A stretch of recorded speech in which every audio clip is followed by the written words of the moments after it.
Hello everybody, we continue with reading the Bible. Dinah, the daughter whom Leah had borne to Jacob, went out to visit some of the women of the land. When Shechem, son of Hamor, the Hivite, who was chief of the region, saw her, he seized her and lay with her by force. Since he was strongly attracted to Dinah, daughter of Jacob, indeed was really in love with the girl, he endeavored to win her affection. Shechem also asked his father Hamor, "Get me this girl for a wife." Meanwhile, Jacob heard that Shechem had defiled his daughter Dinah, but since his sons were out in the fields with his livestock, he held his peace until they came home. Now Hamor, the father of Shechem, went out to discuss the matter with Jacob, just as Jacob's sons were coming in from the fields. When they heard the news, the men were shocked and seething with indignation. When Shechem had done what Shechem had done was an outrage in Israel. Such a thing could not be tolerated. Hamor appealed to them, saying, "My son Shechem has his heart set on your daughter. Please give her to him in marriage. Intermarry with us, give your daughters to us, and take our daughters for yourselves. Thus you can live among us. The land is open before you. You can settle and move about freely in it and acquire landed property here." Then Shechem too appealed to Dinah's father and brothers. "Do me this favor, and I will pay whatever you demand of me. No matter how high you set the bridal price, I will pay you whatever you ask. Only give me the maiden in marriage." Jacob's sons replied to Shechem and his father Hamor with guile, speaking as they did because their sister Dinah had been defiled. "We could not do such a thing," they said, "as to give our sister to an uncircumcised man. That would be a disgrace for us. We will agree with you only on this condition, that you become like us by having every male among you circumcised. Then we will give you our daughters and take yours in marriage. We will settle among you and become one kindred people with you. But if you do not comply with our terms regarding circumcision, we will take our daughter and go away." Their proposal seemed fair to Hamor and his son Shechem. The young man lost no time in acting in the matter, since he was deeply in love with Jacob's daughter. Moreover, he was more highly respected than anyone else in his clan. So Hamor and his son Shechem went to their town council and thus presented the matter to their fellow townsmen. "These men are friendly toward us. Let them settle in the land and move about in it freely. There is ample room in the country for them. We can marry their daughters and give our daughters to them in marriage. But the men will agree to live with us and form one kindred people with us only on this condition, that every male among us be circumcised as they themselves are. Would not the livestock they have acquired, all their animals, then be ours? Let us therefore give in to them, so that they may settle among us." All the able-bodied men of the town agreed with Hamor and his son Shechem, and all the males, including every able-bodied man in the community, were circumcised. On the third day, while they were still in pain, Dinah's full brothers Simeon and Levi, two of Jacob's sons, took their swords, advanced against the city without any trouble, and massacred all the males. After they had put Hamor and his son Shechem to the sword, they took Dinah from Shechem's house and left. Then the other sons of Jacob followed up the slaughter and sacked the city in reprisal for their sister Dinah's defilement. They seized their flocks, herds, and asses, whatever was in the city and in the country around. They carried off all their wealth, their women and their children, and took for loot whatever was in the houses. Jacob said to Simeon and Levi, "You have brought trouble upon me by making me loathsome to the inhabitants of the land, the Canaanites and the Perizzites. I have so few men that, if these people unite against me and attack me, I and my family will be wiped out." But they retorted, "Should our sister have been treated like a harlot?" God said to Jacob, "Go up now to Bethel, settle there, and build an altar there to the God who appeared to you while you were fleeing from your brother Esau." So Jacob told his family and all the others who were with him, "Get rid of the foreign gods that you have among you, then purify yourself and put on fresh clothes. We are now to go to the battle, and I will build an altar there to the God who answered me in my hour of distress, and who has been with me wherever I have gone." They therefore handed over to Jacob all the foreign gods in their possession, and also the rings they had in their ears. Then, as they set out, a terror from God fell upon the towns round about, so that no one pursued the sons of Jacob. Thus Jacob and all the people who were with him arrived in Luz, that is Bethel, in the land of Canaan. There he built an altar and named the place Bethel, for it was there that God has revealed himself to him when he was fleeing from his brother. Death came to Rebekah's nurse Deborah. She was buried under the oak below Bethel, and so it was called Alon Bakut. On Jacob's arrival from Padan Aram, God appeared to him again and blessed him. God said to him, "You whose name is Jacob shall no longer be called Jacob, but Israel shall be your name." Thus he was named Israel. God also said to him, "I am God Almighty, be fruitful and multiply. A nation indeed, an assembly of nations shall stem from you, and kings shall issue from your loins. The land I once gave to Abraham and Isaac I now give to you, and to your descendants after you will I give this land." Then God departed from him. On the site where God had spoken with him, Jacob set up a memorial stone, and upon it he made a libation and poured out oil. Jacob named the site Bethel because God had spoken with him there. Then they departed from Bethel, but while they still had some distance to go on the way to Ephrath, Rachel began to be in labor and to suffer great distress. When her pangs were most severe, her midwife said to her, "Have no fear. This time too you have a son." With her last breath, for she was at the point of death, she called him Benoni. His father, however, named his Benjamin.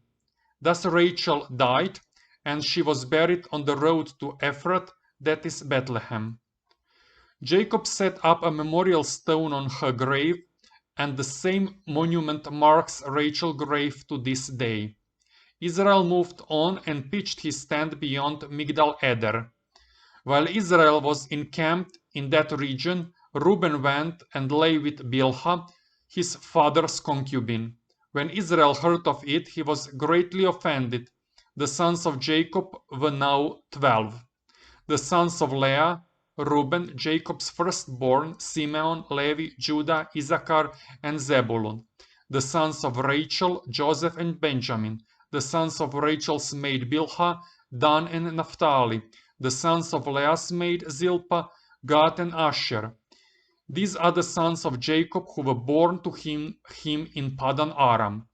Jacob went home to his father Isaac at Mamre in Kiryat Arba, that is Hebron, where Abraham and Isaac had stayed. The lifetime of Isaac was 180 years. Then he breathed his last. After a full life, he died as an old man and was taken to his kinsmen. His sons Esau and Jacob buried him. These are the descendants of Esau, that is Edom. Esau took his wives from among the Canaanite women, Ada, daughter of Elon the Hittite, Oholibama, the granddaughter through Anna and Zibeon the Hivite, and Bezema, daughter of Ishmael and sister of Nebaioth. Ada bore Eliphaz to Esau, Basema bore Reuel, and Oholibama bore Yeush, Yalam, and Korah. These are the sons of Esau who were born to him in the land of Canaan. Esau took his wives, his sons, his daughters, and all the members of his household, as well as his livestock comprising various animals and all the property he had acquired in the land of Canaan, and went to the land of Seir out of the way of his brother Jacob. Their possessions had become too great for them to dwell together, and the land in which they were staying could not support them because of their livestock. So Esau settled in the highlands of Seir. Esau is Edom. These are the descendants of Esau, ancestor of the Edomites, in the highlands of Seir. These are the names of Esau's sons: Eliphaz, son of Esau's wife Ada, and Reuel, son of Esau's wife Basemath. The sons of Eliphaz were Teman, Omar, Zepho, Gatam, and Kenaz. Esau's son Eliphaz had a concubine Timnah, and she bore Amalek to Eliphaz. These are the descendants of Esau's wife Ada. The sons of Reuel were Nahat, Zerah, Shammah, and Mizah. These are the descendants of Esau's wife Basemath. The descendants of Esau's wife Oholibama, granddaughter through Anna of Zibeon, whom she bore to Esau, were Yeush, Yalam, and Korah. The following are the clans of Esau's descendants. The descendants of Eliphaz, Esau's firstborn, the clans of Teman, Omar, Zepho, Kenaz, Korah, Gatam, and Amalek. These are the clans of Eliphaz in the land of Edom. They are descendants from Ada. The descendants of Esau's son Reuel, the clans of Nahat, Zerah, Shammah, and Mizah. These are the clans of Reuel in the land of Edom. They are descended from Esau's wife Basemath. The descendants of Esau's wife Oholibama, the clans of Yeush, Yalam, and Korah. These are the clans of Esau's wife Oholibama, daughter of Anna. Such are the descendants of Esau, that is Edom, according to their clans. The following are the descendants of Seir the Horite, the original settlers in the land: Lotan, Shobal, Zibeon, Anna, Dishon, Ezer, and Dishan. They are the Horite clans descended from Seir in the land of Edom. Lotan's descendants were Hori and Hemam. The Lotan's sister was Timnah. Shobal's descendants were Alvan, Mahanat, Ebal, Shepho, and Onam. Zibeon's descendants were Aya and Anna. He is the Anna who found water in the desert while he was pasturing the asses of his father Zibeon. The descendants of Anna were Dishon and Oholibama, daughter of Anna. The descendants of Dishon were Hemdan, Eshban, Itran, and Cheran. The descendants of Ezer were Bilhan, Zavan, and Akan. The descendants of Dishon were Uz and Aran. These are the Horite clans, the clans of Lotan, Shobal, Zibeon, Anna, Dishon, Ezer, and Dishan. They were the clans of the Horites, clan by clan, in the land of Seir. The following are the kings who reigned in the land of Edom before any king reigned over the Israelites. Bela, son of Beor, became king in Edom. The name of his city was Dinhaba. When Bela died, Jobab, son of Zerah, from Bozrah, succeeded him as king. When Jacob died, Husham, from the land of the Tamanites, succeeded him as king. He defeated the Midianites in the country of Moab. The name of his city was Avit. When Husham died, Hadad, son of Bedad, succeeded him as king. When Hadad died, Shamla from Mashreka succeeded him as king. When Shamla died, Shaul from Rehoboth on the river succeeded him as king. When Shaul died, Baal-Hanan, son of Ahbor, succeeded him as king. When Baal-Hanan died, Hadar succeeded him as king. The name of his city was Pau. His wife's name was Mehetabel. She was the daughter of Matrid, son of Mezahab. The following are the names of the clans of Asaph individually according to their subdivisions and localities. The clans of Timna, Alva, Yetech, Oholibama, Elah, Pinon, Kenas, Teman, Mibzar, Magdiel, and Iram. These are the clans of the Edomites according to their settlements in their territorial holdings. Asaph was the father of the Edomites. Jacob settled in the land where his father had stayed, the land of Canaan. This is his family history. When Joseph was 17 years old, he was tending the flocks with his brothers. He was an assistant to the sons of his father's wives Bilhah and Zilpah, and he brought his father bad reports about them. Israel loved Joseph best of all his sons, for he was the child of his old age, and he had made him a long tunic. When his brothers saw that their father loved him best of all his sons, they hated him so much that they would not even greet him. Once Joseph had a dream which he told to his brothers. Listen to this dream I had. We were binding sheaves in the field, when suddenly my sheaf rose to an upright position, and your sheaves formed a ring around my sheaf and bowed down to it. Are you really going to make yourself king over us? His brothers asked him, or impose your rule on us? So they hated him all the more because of his talk about his dreams. Then he had another dream, and this one too he told to his brothers. I had another dream, he said. This time the sun and the moon and the 11 stars were bowing down to me. When he also told it to his father reproved him. What is the meaning of this dream of yours? He asked. Can it be that I and your mother and your brothers are to come and bow to the ground before you? So his brothers were wrought up against him, but his father pondered the matter.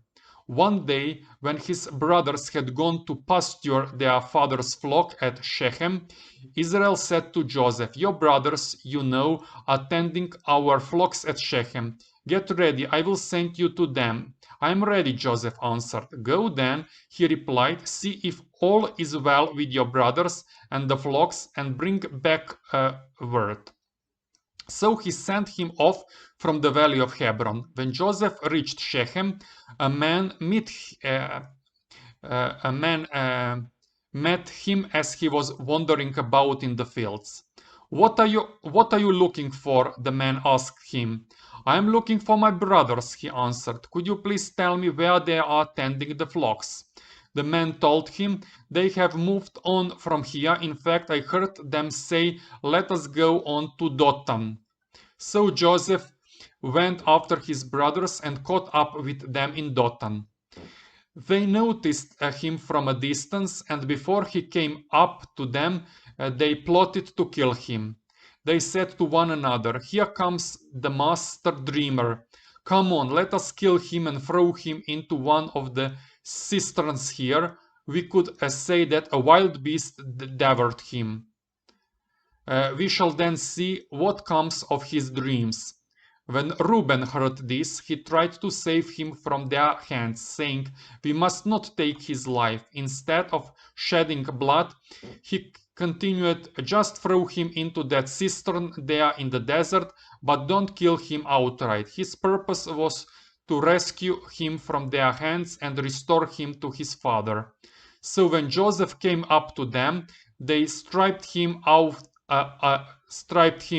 the long tunic he had on.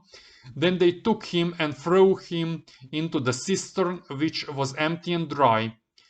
They then sat down to their meal. Looking up, they saw a caravan of Ishmaelites coming from Gilead, their camels laden with gum, balm, and resin to be taken down to Egypt. Judah said to his brothers, "What is to be gained by killing our brother and concealing his blood? Rather, let us sell him to these Ishmaelites instead of doing away with him ourselves. After all, he is our brother, our own flesh." His brothers agreed. They sold Joseph to the Ishmaelites for 20 pieces of silver. Some Midianite traders passed by, and they pulled Joseph up out of the cistern and took him to Egypt. When Reuben went back to the cistern and saw that Joseph was not in it, he tore his clothes, and returning to his brothers, he exclaimed, "The boy is gone, and I, where can I turn?" They took Joseph's tunic, and after slaughtering a goat, dipped the tunic in its blood. Then they sent someone to bring the long tunic to their father with the message, "We found this. See whether it is your son's tunic or not." He recognized it and exclaimed, "My son's tunic. A wild beast has devoured him. Joseph has been torn to pieces." Then Jacob rent his clothes, put a sackcloth on his loins, and mourned his son many days. Though his sons and daughters tried to console him, he refused all consolation, saying, "No, I will go down mourning to my son in the nether world." Thus did his father lament him. The Midianites, meanwhile, sold Joseph in Egypt to Potiphar, a courtier of Pharaoh and his chief steward. About that time, Judah parted from his brothers and pitched his tent near a certain Adullamite named Hira. There he met his daughter of a Canaanite named Shua, married her, and had relations with her. She conceived and bore a son, whom she named Er. Again she conceived and bore a son, whom she named Onan. Then she bore still another son, whom she named Shelah. They were in Chezib when he was born. Judah got a wife named Tamar for his firstborn Er. But Er, Judah's firstborn, greatly offended the Lord, so the Lord took his life. Then Judah said to Onan, "Unite with your brother's widow in fulfillment of your duty as brothers-in-law, and thus preserve your brother's line." Onan, however, knew that the descendants would not be counted as his, so whenever he had relations with his brother's widow, he wasted his seed on the ground to avoid contributing offspring to his brother. What he did greatly offended the Lord, and the Lord took his life too. Thereupon Judah said to his daughter-in-law Tamar, stay as a widow in your father's house until my son Shelah grows up, for he feared that Shelah also might die like his brothers. So Tamar went to live in her father's house. Years passed, and Judah's wife, the daughter of Shua, died. After Judah completed the period of mourning, he went up to Timnah for the shearing of his sheep in company with his friend Hira the Adullamite. When Tamar was told that her father-in-law was on his way up to Timnah to shear his sheep, she took off her widow's garb, veiled her face by covering herself with a shawl, and sat down at the entrance to Enaim, which is on the way to Timnah. For she was aware that although Shelah was now grown up, she had not been given to him in marriage. When Judah saw her, he mistook her for a harlot, since she had covered her face. So he went over to her at the roadside, and not realizing that she was his daughter-in-law, he said, "Come, let me have intercourse with you." She replied, "What will you pay me for letting you have intercourse with me?" He answered, "I will send you a kid from the flock." "Very well," she said, "provided you leave a pledge until you send it." Judah asked, "What pledge am I to give to you?" She answered, "Your seal and cord, and the staff you carry." So he gave them to her and had intercourse with her, and she conceived by him. When she went away, she took off her shawl and put on her widow's garb again. Judah sent the kid by his friends by his friend the Edolamite to recover the pledge from the woman, but he could not find her. So he asked the man of the place, "Where is the temple prostitute, the one by the roadside of Enaim?" But they answered, "There has never been a temple prostitute here." He went back to Judah and told him, "I could not find her, and besides, the man of the place said there was no temple prostitute there." "Let her keep the things," Judah replied, "otherwise we shall become a laughing stock. After all, I did send her the kid, even though you were unable to find her." About 3 months later, Judah was told that his daughter-in-law Tamar had played the harlot and was then with child from her harlotry. "Bring her out," cried Judah. She said he burned.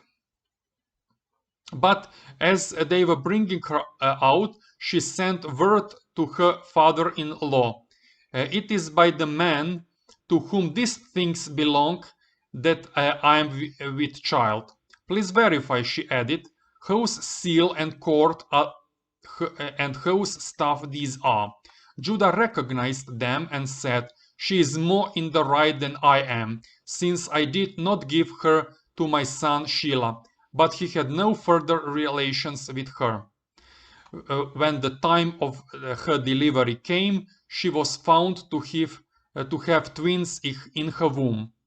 While she was giving birth, one infant put out his hand, and the midwife, taking a crimson thread, tied it on his hand to know that this one came out first. But as he withdrew his hand, his brother came out, and she said, "What a breach you have made for yourself." So he was called Perez. Afterward, his brother came out, he was called Zerah. Okay, we are stopping here. As you say, many weird things are happening after a human committed the sin. I cannot recognize what wild ideas all those humans have here, but I guess such wild ideas are also present in our times. So we continue to read, and after reading the whole Bible, we shall discuss further. We are still on the book of Genesis, but we are going up. We are going slowly, but as I said, at least 5 years with this space. Thank you very much for watching, and see you next week, I hope.